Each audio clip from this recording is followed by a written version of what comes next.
Islamabad supreme court में chief justice के इख्तियारात और अज़ खुद नोटिस के तरीक़ाकार में तब्दीली से मुताल्लिक़ कानून supreme Court practice and procedure act के ख़िलाफ़ केस की समाअत के दौरान चीफ जस्टिस ने रिमार्क्स दिए कि हुकूमत को अदलिया की कानून साजी से मुताल्लिक़ सुप्रीम कोर्ट से मशावरत करनी चाहिए। चीफ जस्टिस पाकिस्तान की सरबराही में 8 रुकनी लॉजर बेंच ने केस की समाअत की। बेंच में justice Ijaz ul Ahsan, justice Munib Akhtar, justice Mazahir Ali Akbar Naqvi, justice Muhammad Ali Mazhar, justice Ayesha Malik, justice Hasan Rizvi और जस्टिस शाहिद वहीद शामिल हैं। ख्याल रहे कि अदालत ने कानून पर अमल दरामद रोक रखा है। आज समाअत का आगाज हुआ तो चीफ जस्टिस पाकिस्तान का कहना था कि अटॉर्नी जनरल साहिब अपने कुछ कहना था। अटॉर्नी जनरल का कहना था कि हमारे 2 कवानीन हैं, एक Supreme Court review of order and judgment act है, दूसरा Supreme Court practice and procedure act है।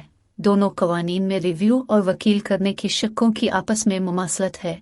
Supreme Court practice and procedure act ज़्यादा वसी है, इसमें सुप्रीम कोर्ट के अंदरूनी मामलात से मुताल्लिक़ शक्कें हैं।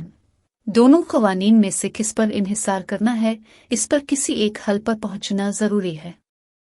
चीफ जस्टिस का कहना था कि दोनों कवानीन में हम आहंगी के लिए पार्लियामेंट को देखने का कह सकते हैं। अब की इस तजवीज़ का खैर मुकद्दम करते हैं। खुशी है कि पार्लियामेंट और हुकूमत एक जैसे कवानीन में तरमीम कर रही हैं। हुकूमत को अदलिया की कानून साजी से मुताल्लिक़ सुप्रीम कोर्ट से मशावरत करनी चाहिए।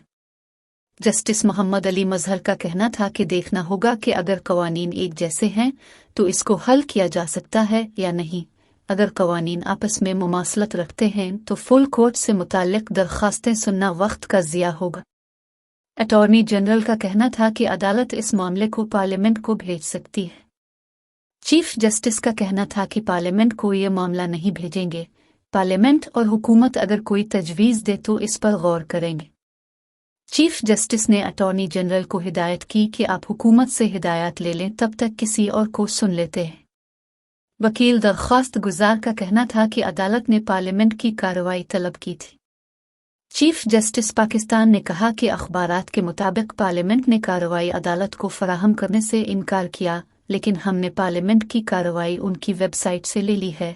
पार्लियामेंट को शायद मालूम नहीं था कि खुशकिस्मती से तमाम कार्रवाई वेबसाइट पर मौजूद है। चीफ जस्टिस ने कहा कि अगले हफ्ते इस केस को सुनेंगे। तमाम वकला जो कराची से लंबा सफ़र करके आए उनसे माजरत करते हैं।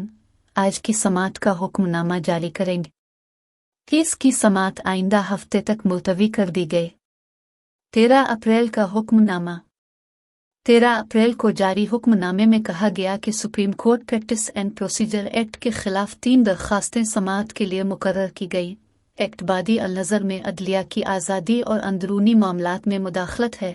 इस दौरान अबूरी हुक्मनामा जारी करना ज़रूरी है। हुक्म इम्तनाई का इजरा नाकाबिल तलाफी खतरे से बचने के लिए ज़रूरी है। सदर ममलकत एक्ट पर दस्तखत करें या ना करें, दोनों सूरतों में यह हुक्म सानी नाफिज अमल नहीं होगा। हुक्मनामे में कहा गया कि अदालत अदलिया और खुसूसी तौर पर सुप्रीम कोर्ट की इदारा जाती आज़ादी के लिए मुतफक्किर है। इस ज़िम्मे में मुफाद आमा और बुनियादी इंसानी हुकूक के लिए अदालत की मुदाखलत दरकार है। सियासी जमातें चाहीं तो अपने वकला के ज़रिए फ़रीक बन सकती हैं।